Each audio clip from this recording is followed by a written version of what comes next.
Welcome to Arizona Roundup with Stuart Rosebrook at Sharlot Hall Museum in Prescott, Arizona.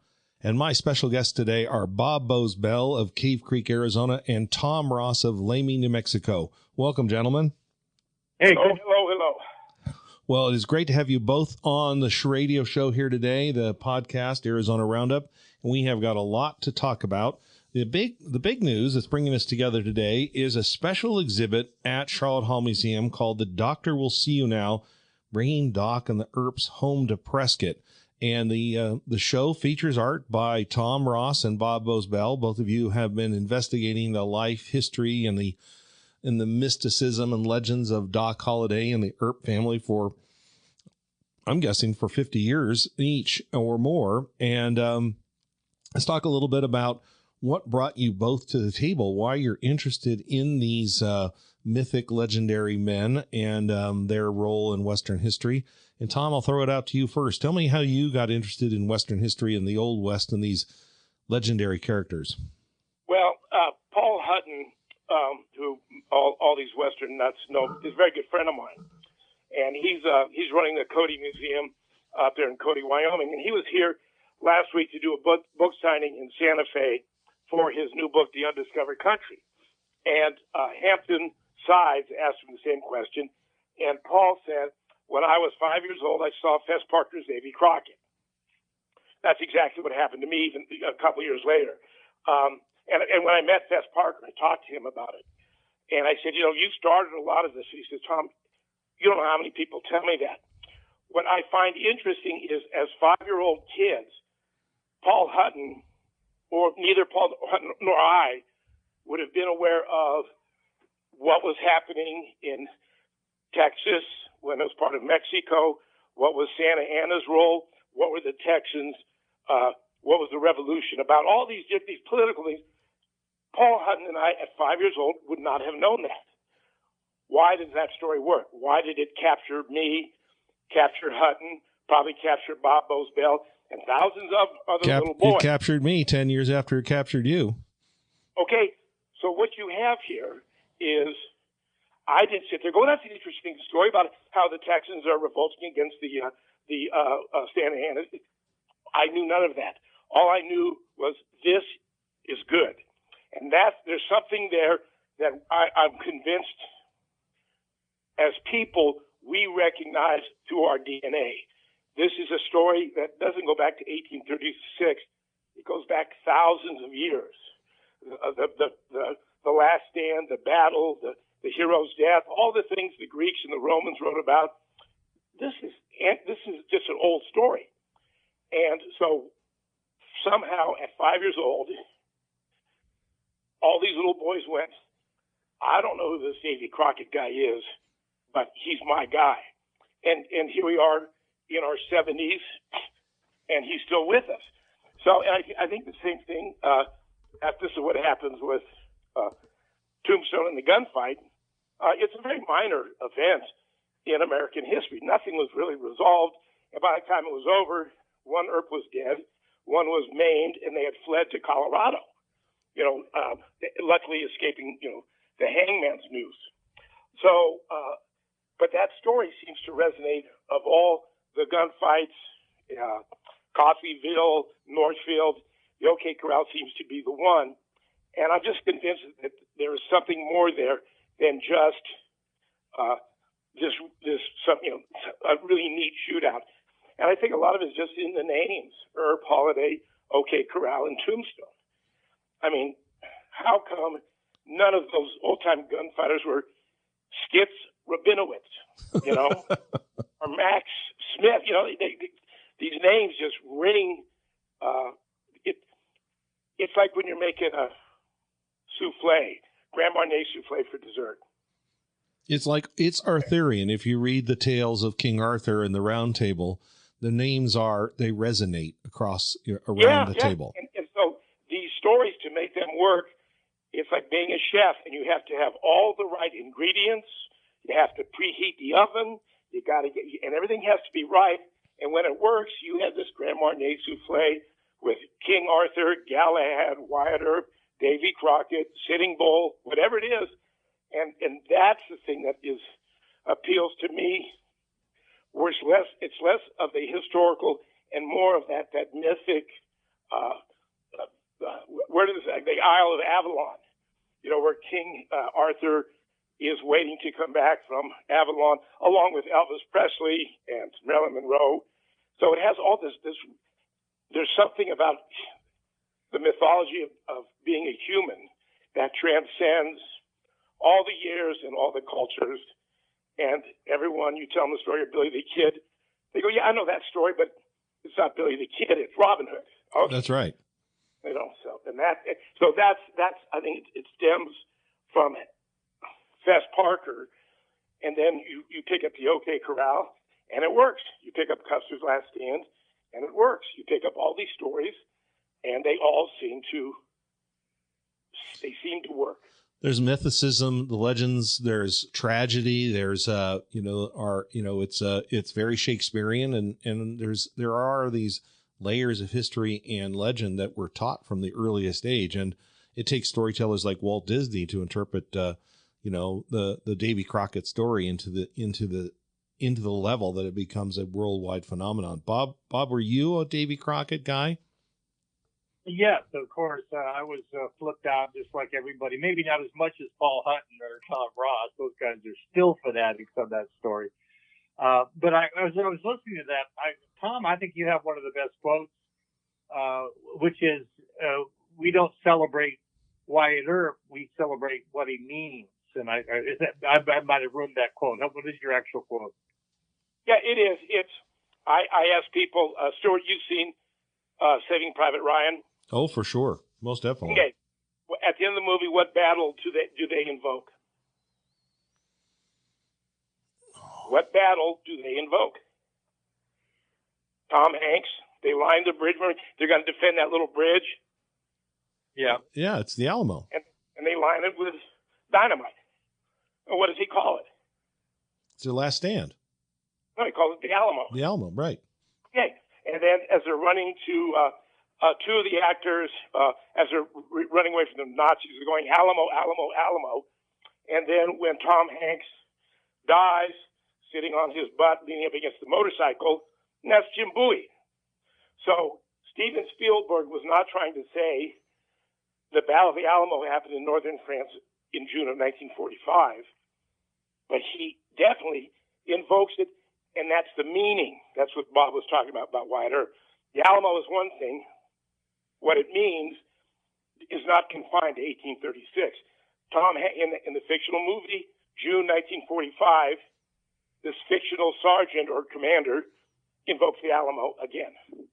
That's what it means. And so this is what people, when you pigeonhole all these events and you keep them in 1881, 1876, 1836, then they just become, to me, they become stagnant. Bring them up, update them, because the meaning of the story never ends. That's very powerful, Tom. I don't think I had, in the number of times I've seen Save It Private Ryan, I caught that homage there, but I had caught an homage to 12 O'Clock High and Gregory Peck, and I know that Steven Spielberg is a great historian and student of film, and I'm going to have to go back and rewatch that. That's very powerful, and it is those. It does remind me of a professor an English professor who said, if you want to understand literature, Stuart, he said, read the Bible, read Homer, read Paradise Lost, read Shakespeare, and read Beowulf. He says every great author since those were created have read those and understand their role in storytelling, and they're part of our DNA in terms of how we interpret our history and our heroes and our myths and legends. Well, even when we were talking about baseball, if you take the final scene of Field of Dreams, where Kevin Costner's talking to Ray Liotta, Ray's talking to Shoeless Joe, and they say, "It was you." "No, it was you. If you build it, he will come." And they look over at home plate, and there's this young catcher that we haven't seen. And he stands up, he takes off his catcher's uniform, he turns around, and he looks right at Kevin Costner, and he goes, "Whoa." And his wife goes, "What is it?" And it's his father.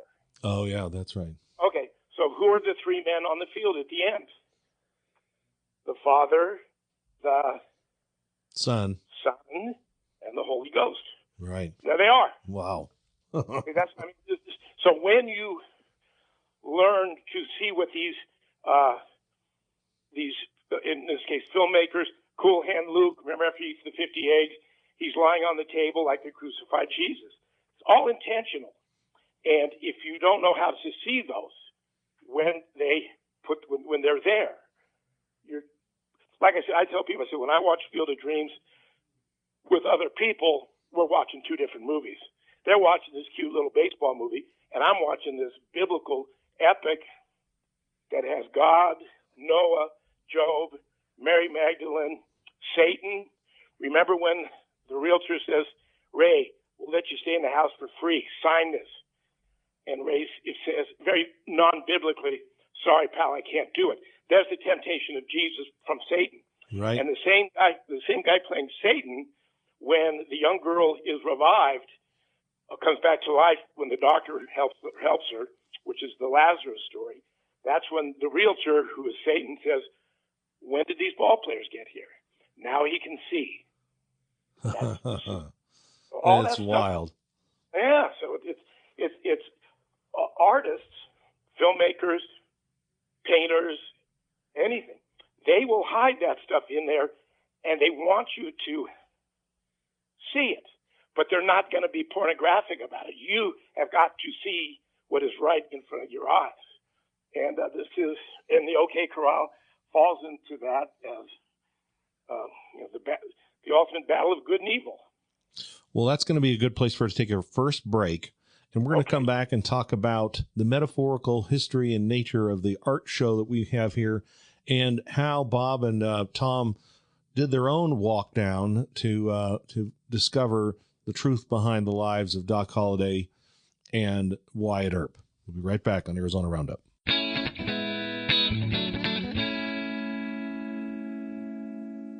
At Foothills Bank, they're not just about banking. They're about people, community, and building futures.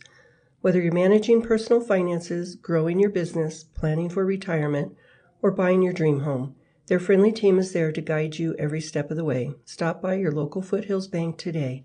It's more than just banking. It's a partnership for success. Foothills Bank is a division of Glacier Bank, member FDIC, equal housing lender.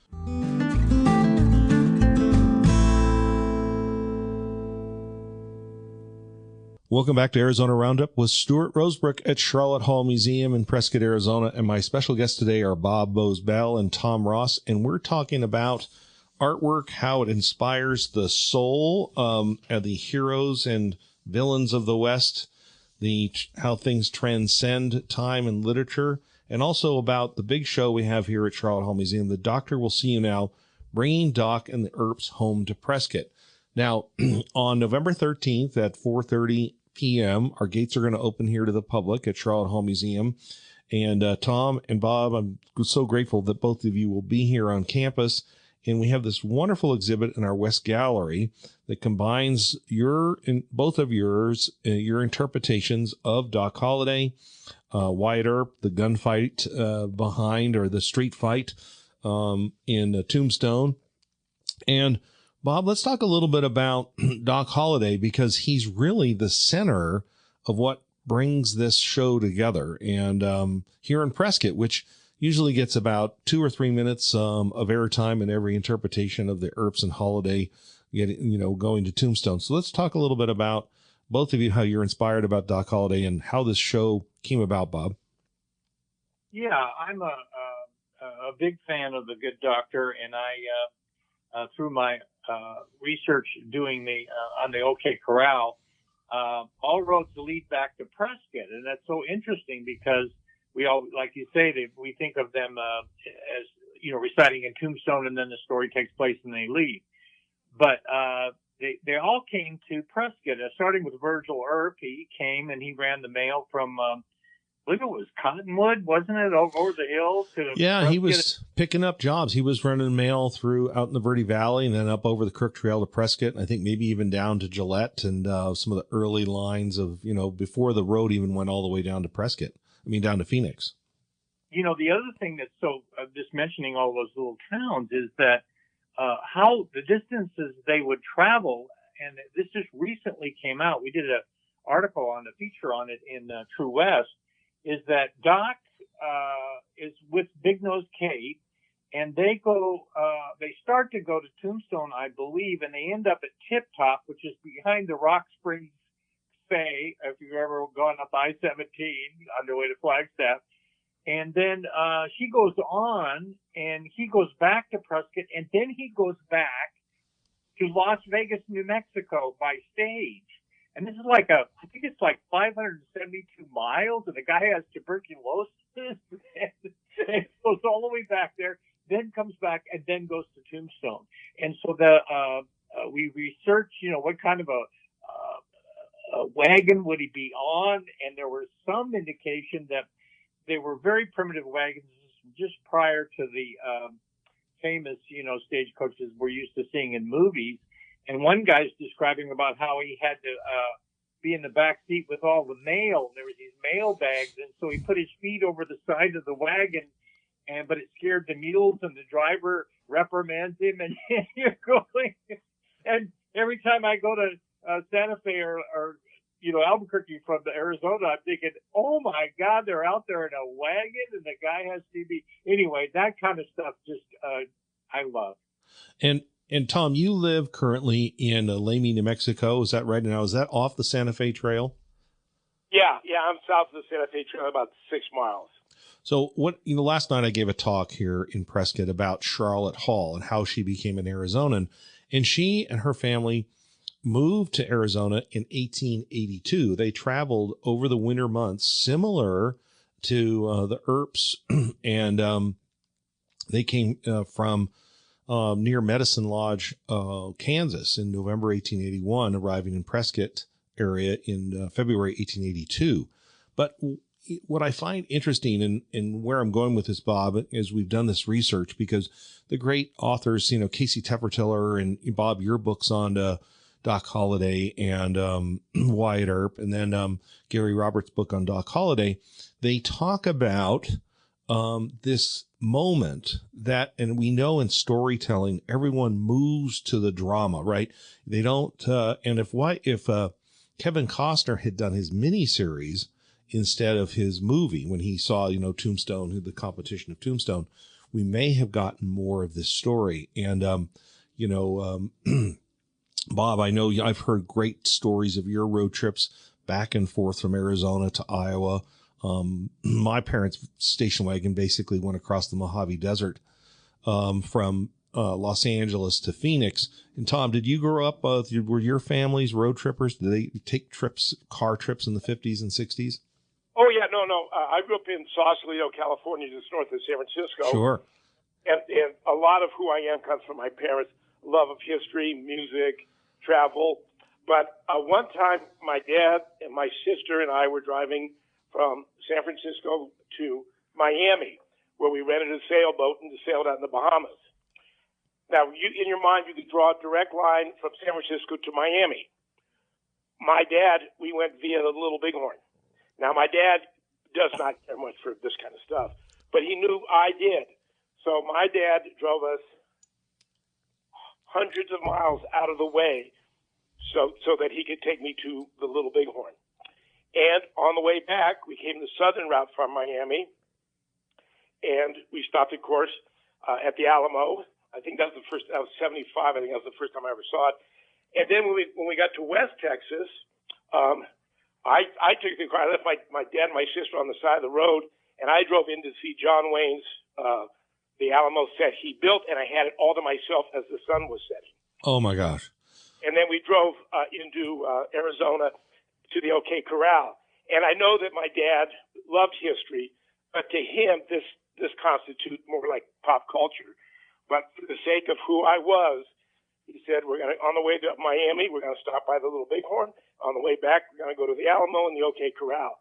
So that's the kind of parents I had.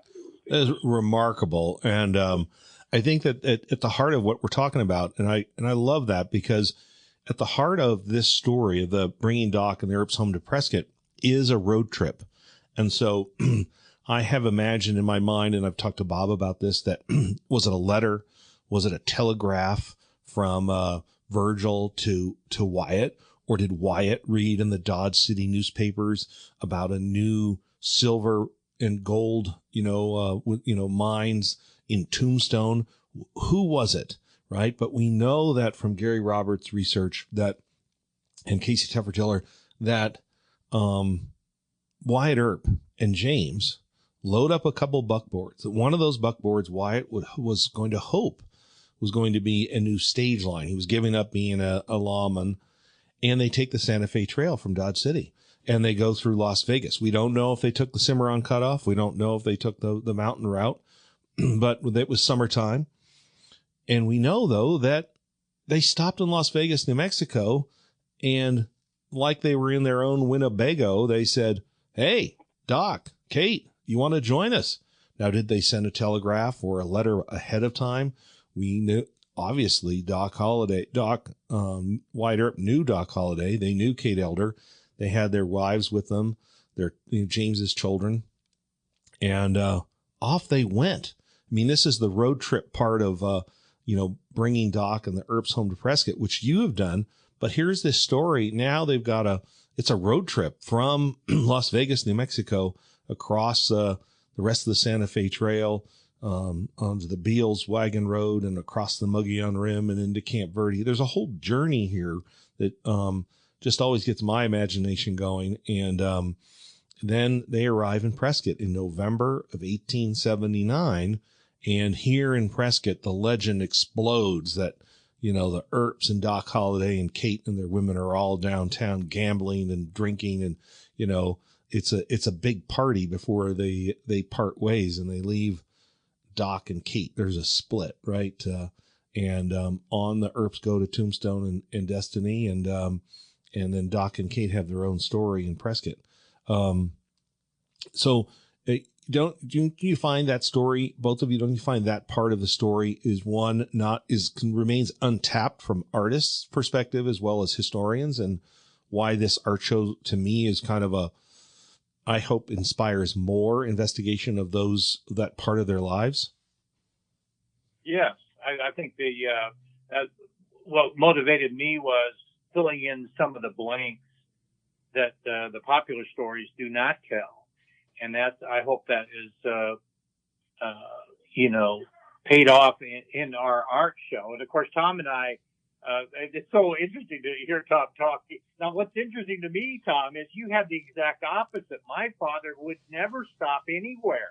We had to make time, and he gave me one stop in New Mexico on the way home because I forced him, and I thought that's what created the monster of me being so obsessed with history. But you had the exact opposite. You had a father who went out of his way to take you to these places, and you were still crazy. So now I'm not so sure what it is that created the spark that made us both so nutty. Well, I was able to pass it on to my daughters. My oldest daughter took her husband and their 3 boys this last spring, and they drove from Santa Fe to San Antonio to visit the Alamo. Her husband's last name is Esposette, but his mother's last name was Autry, and she is a descendant from Makaja Autry, who, as we all know, was killed at the Alamo. He's a friend of Davy. He came to San Antonio with Crockett. So not me, but my 3 grandsons are sons of the Alamo. And I mean, that's Texas royalty. And we did this when we went back east as a kid. We went to Yorktown, Monticello. My parents just loved that stuff. And but I heard a friend of mine, when he was a kid, they were moving from Minnesota to California, and he saw the turnoff to the Little Bighorn battlefield. And he says, "Daddy, Daddy, Daddy." And the old man said, "Screw it. A bunch of guys got killed," and kept going. And it just crushed this little boy's heart. Well, and if you know Rich Carrilla, the big Alamo buff, I think he's from Minnesota. And he saw John Wayne's movie in 1960. And when he was 13, his parents had to drive him from Minnesota to San Antonio so Rich could see this little mission. So it's a highly addictive stuff. And I mean, here we are. When I was 6 years old, I was drawing the Battle of the Alamo every day at school. I was not paying attention to the teacher. And here it is 65 years later. I'm still drawing the Alamo. All right, we're gonna take a quick break right there and come back about how the real and imagined West shaped our minds and our love of the American West, its myth, and how Bob and Thom have found their muse and inspiration in these mythic characters. We'll be right back on Arizona Roundup.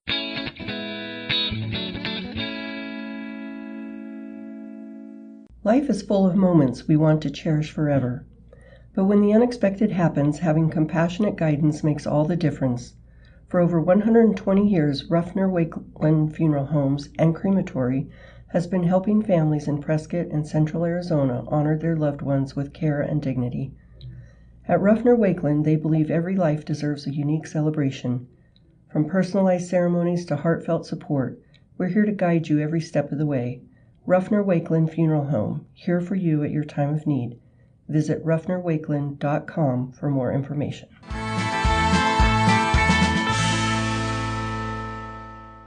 Welcome back to Arizona Roundup with Stuart Rosebrook at Sharlot Hall Museum, and we're having a fantastic conversation today with Bob Boze Bell and Thom Ross. And just before the break, we were talking a little bit about the importance of road trips and how our fathers and mothers helped influence our interest in history as well as popular culture. And I was listening to both of you. You know, I was born in 1963, but what's interesting is that the popular culture of the late 40s and 1950s and early 60s was still such at the heart of America with, on television and of course, growing up in Los Angeles, we had, I don't know how many different channels of the reruns of Westerns and all of the great influences on popular culture. But then, both of you were talking about, well, how did we discover it, as kids? Where did we go to be inspired by the Wild West? Now, my parents' car went one direction for most of the time before we started going back to Washington, D.C. and the Smithsonian and visiting family in Virginia. And that car, or my dad's station wagon, would go to Arizona, and we go to Jerome and Sedona. Jerome was filled with mystery and history. I would have to say that that's one place that when we came to Arizona really captured my imagination of the Wild West. And we'd sit in the car before I-10, old US 60, and you'd see the ghosts, the little ghosts out there, the mines disappear in the twilight as the station wagon headed east into the sunset, heading towards Phoenix. But Disneyland and Frontier Village is where you could, in Los Angeles, that's where you could go to experience Davy Crockett. And probably one of the memories I have as a boy is the heartache of the hippies taking over Frontier Village and raising the Viet Cong flag. That upset me as almost anything as Fess Parker dying on screen on The Wonderful World of Disney.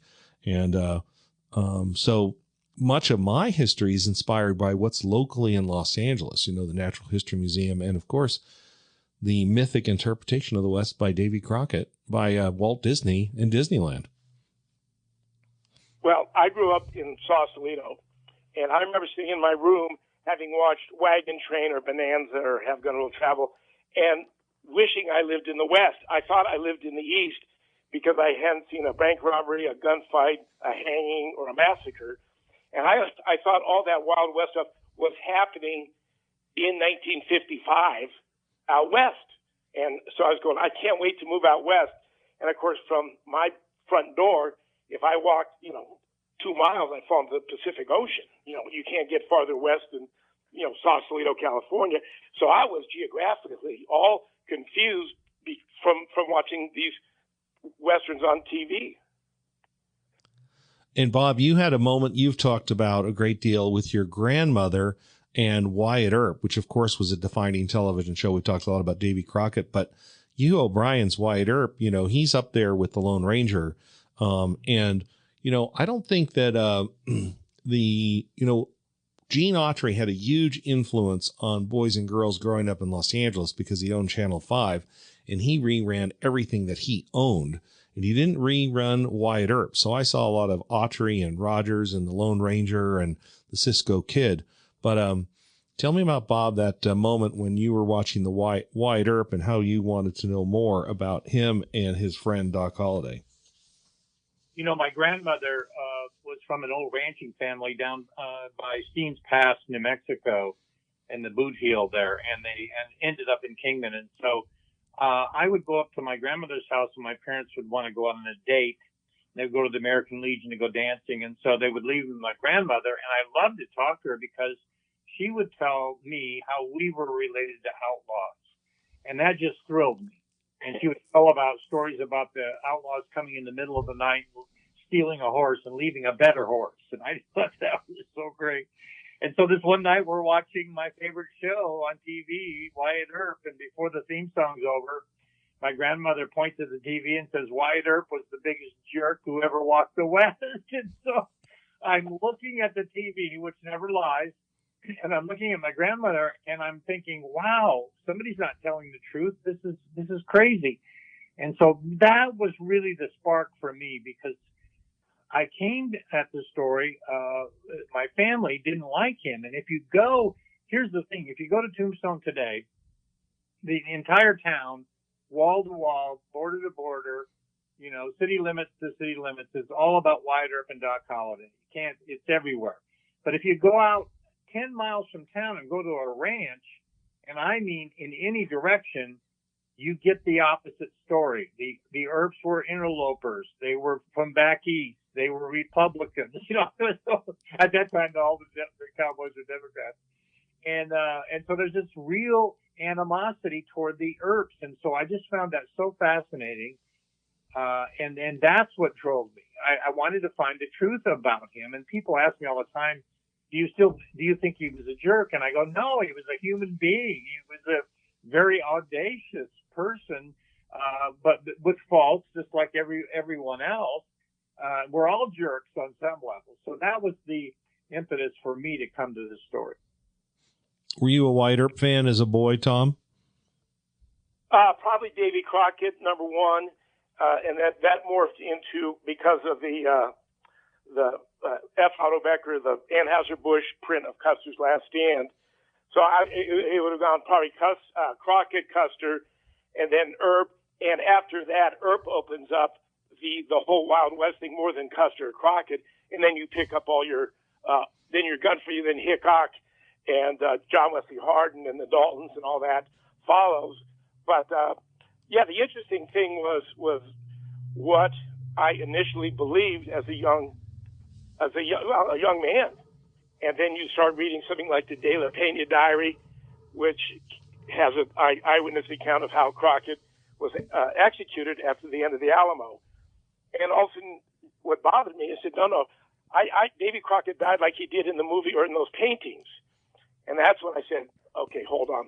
We've crossed a bridge too far, where you're letting screenwriters determine history. And so that was the beginning of the idea of the duality, the yin yang, Wyatt Earp good, Wyatt Earp bad, you know, and the whole deal is, however you want to make him, it's fine with me, because he's long gone. And when people talk about, especially a real lightning rod guy like George Custer, how they feel about him tells me more about them than it does about George Custer. Right. And that's an interesting thing. And so if you, like in Little Big Man, if you want to make Custer out to be a fool, like they do in the movie, which I love, I thought he was great as a nut. But but what happens is you see people who think it's the true account of who George Custer was, and they believe it. And I'm just going, man, there's a lot of work still to be done. But you know, all these guys, that's the beauty of them. They are all the men of 1,000 faces. What do you want Billy the Kid to be? Do you want him to be a murderer? He is. Do you want him to be a freedom fighter? He is. Do you want him to be a really neat guy? They can be whatever. And that's the neat thing about him, is they're very malleable. The thing is, and that's what Bob was talking about, you should have a grasp. It's like when you build a house. If your foundation is no good, no matter what you build, it's going to fall down. So the foundation to all these stories is a historical knowledge, no emotional right or wrong. This is who these guys were in that time. Right. Then on that foundation, then you make your movies and you do your paintings, and you're free to do whatever you want. And I think that you have to have that foundation. And very few people. And there's one quintessential moment, I think, that that draws filmmakers and artists and authors to these stories. You know, there is that point of action that in many ways defines the story before and after it. And in our last segment, we're going to talk about the walk down, and as the moment that captures the imagination and that single point of time that defines, I think, the before and after of the moment as interpreted by artists. So we're going to be right back. We're going to talk about the walk down with Bob Boze Bell and Thom Ross and its importance to Western history, real and imagined.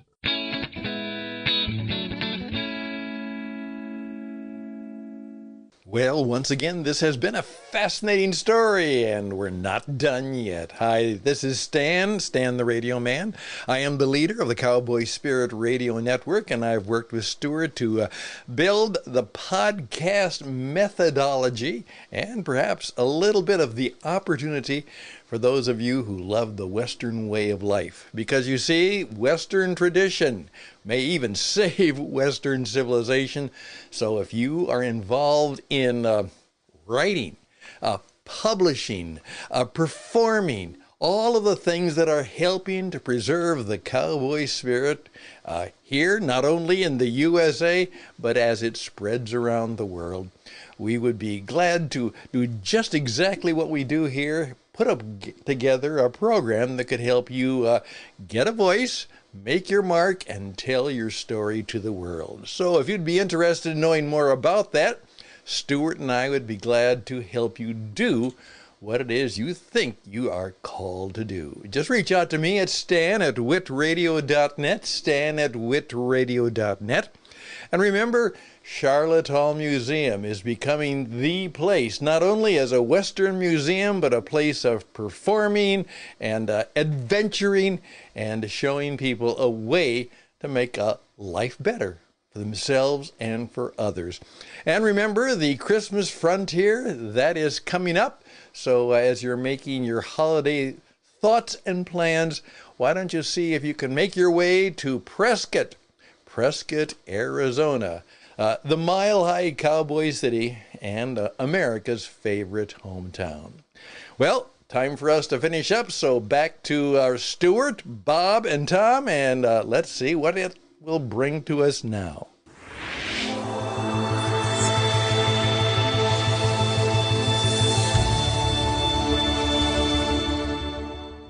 Welcome back to Arizona Roundup with Stuart Rosebrook at Sharlot Hall Museum, and my special guests today, Bob Boze Bell and Thom Ross, and we are having a fantastic hour here talking about their art show coming up. The Doctor Will See You Now, bringing Doc and the Earps Home to Prescott here at Sharlot Hall Museum. It's up for a limited time here at the museum, but we're having a special event here on November 13th from 4:30 to 6:30 that evening. So I hope that you can make it out here to the show. And if you can't, come out to the museum and see this special one-of-a-kind art show with two legendary Western artists, Bob Bell and Thom Ross. One of the things we were talking about in the break is how the West has inspired the imagination, and its place and its people has inspired, and its mythic and real characters have inspired Bob and Thom in their careers, and why we have this exhibit on the Earps and Doc Holliday.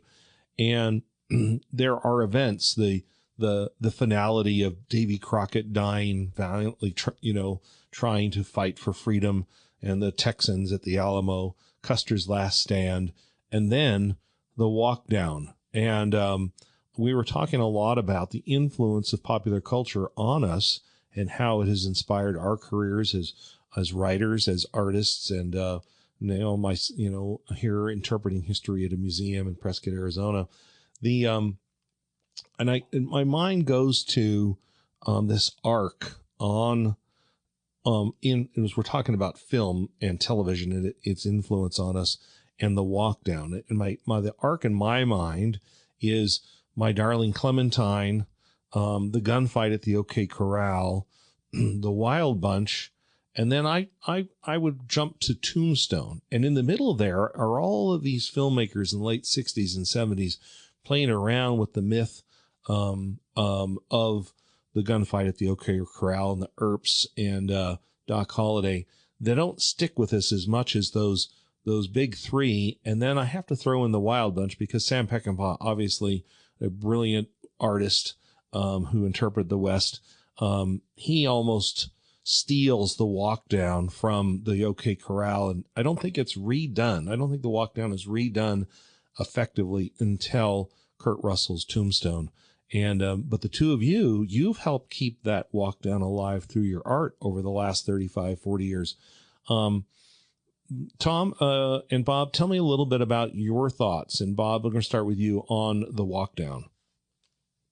Yeah, I've studied this forward and backwards, and I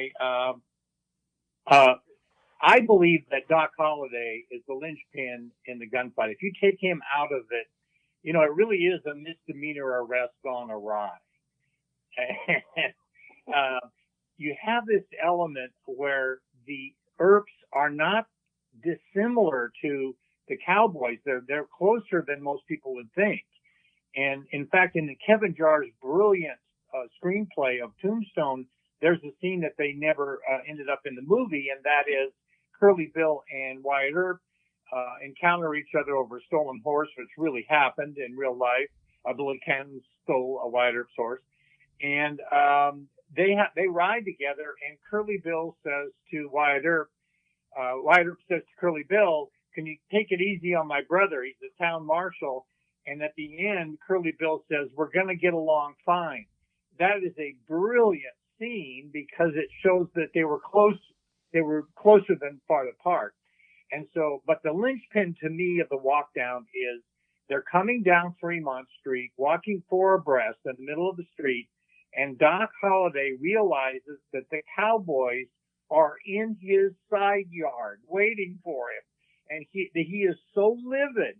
And Virgil Earp gave him the shotgun that when they comes down there, he pulls that smoke wagon out and everybody panics. And the cowboys who were going to surrender, they reach for their pistols. And Virgil Earp says a very telling thing. He said, "Hold on, I don't mean that."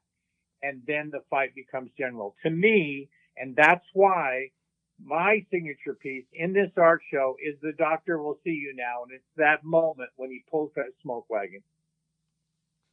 Brilliant. I love it. Well, you forgot another movie that has one of the better walk downs was The Right Stuff with the astronauts. Oh, yes, for sure. Walking right at you. Right. And now it's used in all sorts of TV shows where the young superheroes are walking at you very calmly while the car in the background blows up. I mean, this all stems from that. Now, I can't speak of earlier Wyatt Earp movies. I just watched My Darling Clementine this morning, and when they have Henry Fonda walking down the street by himself, which is, of course, a forerunner of The High Noon, what I love about the walk down is that this is the ability or the reasoning to face your fears, whether it's cowboys in a corral, whether it's your girlfriend, whatever it is, eventually gets to the point where you have to walk down that street.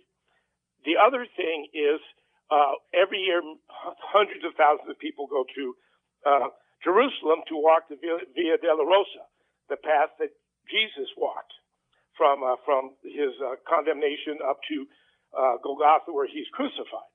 Well, you do that in Tombstone. You have your shot of bourbon at the Crystal Palace. You cross Allen Street. You walk down 4th. You turn left on Fremont, and there's the side of the OK Corral. It's the same path. It's just shorter. But you do that walk, and people do the walk of Jesus. Other people like Bob and me, we do the walk of Wyatt and Doc. But you're still recreating. It's the same path. So tell me about it's just brilliant, Tom. And tell me about your interpretation of the walk down. You have done a series of very large pieces about, that interprets the walk down in Tombstone. Tell us a little bit about your piece that's in the art show here at Sharlot Hall Museum. Well, I just think it has. First of all, I think they walk down the sidewalk, two in front, two behind, but that just doesn't work artistically. So you put them in the main street, four abreast, as if in that same kind of uniform, as if they're one team. Like I said, it's who goes into the Minotaurs, into the labyrinth? Is that Perseus? All these classic heroes that had to go face the seven-headed Hydra, all these monsters that the hero has to confront. Well, the Earps go in the OK Corral. They're not sure how many cowboys are there, nor how many are armed. They just, so there has to be something there for them to say, are we really going to do this? And that's that moment. That's why my favorite scene in any OK Corral is not the gunfight. It's the confrontation of your fears. And everyone has to do that almost every day, just in life. And by the way, Tom, they in the actual court records, they turned a corner on 4th Street west on Fremont, and they took up the whole street. They were in the classic position. Then when they saw where the cowboys were in the lot, they came over on the sidewalk and walked 2 by 2. So both are correct. And that's when Bean came out and said, I've disarmed them. They put their pistols away. Now, here's the interesting thing. If they really believed they were unarmed, they had no business to go any further, but they wanted to confront them and say, you've been looking for a fight all day, and we're here to give it to you if you want it. And that's where the things went south. That's where the misdemeanor arrest went south. Well, if you remember in my drawing Clementine, before they go down there, a very fat Morgan Earp, played by Ward Bond, is washing his face, and 2 citizens come in to the marshal's office, and they offer their help to Wyatt Earp, played by Henry Fonda, and Henry Fonda says, "No thanks, gent. This is a personal affair." Yeah. So was it this a misdemeanor arrest, or did it have the undercurrent of I'm also gonna? Yeah. No, that's the electricity. It's like I often say in the Billy the Kid story that he was a cold-blooded killer and he was an all-American boy, and that's a negative and a positive charge on a battery. If they're by themselves, they do nothing, but if you put them together, it'll run a car. Well, again, that's like I said, that's the duality: light, dark, up, down, good, bad, right, wrong.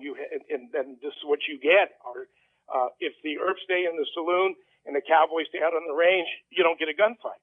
You bring them together, you get a charge. So it's the meeting of the opposites. Yeah, Custer and the Indians. I mean, there you go. Our art show is a meeting of opposites. You got to see it to see how crazy Thom Ross and myself really are. Well, we look forward to seeing you both here at Sharlot Hall Museum on Thursday, November 13th. And we welcome the public out here to the museum. It's going to be a wonderful evening. I hope this is the first of many shows that we work with both of you on. And I think that very soon after this, I'd like to follow up with a show with Buckeye Blake and talk about the big show you have down at Western Spirit, a sister museum down in Scottsdale's Museum of the West, and talk about Billy the Kid. And there is a thread I'm going to bring back to Prescott. We published it in True West Magazine about 7 years ago, and that was that Johnny Behan was in charge of a census here in Prescott, and in his census he recorded one H. Antrim in the census here in Prescott before one Billy the Kid makes his way to New Mexico. And we're going to leave it at that, and we're going to bring Tom and Bob and Buckeye Blake back on the show and talk about Billy the Kid and the Lincoln County Cattle War and ties to New Mexico and Arizona, and continue this conversation into the new year as we approach the 190th anniversary of the Alamo and the 150th anniversary of the Battle of Little Bighorn. We'll be back with Bob and Tom here on Arizona Roundup. This is the first of many episodes to come. Thank you both.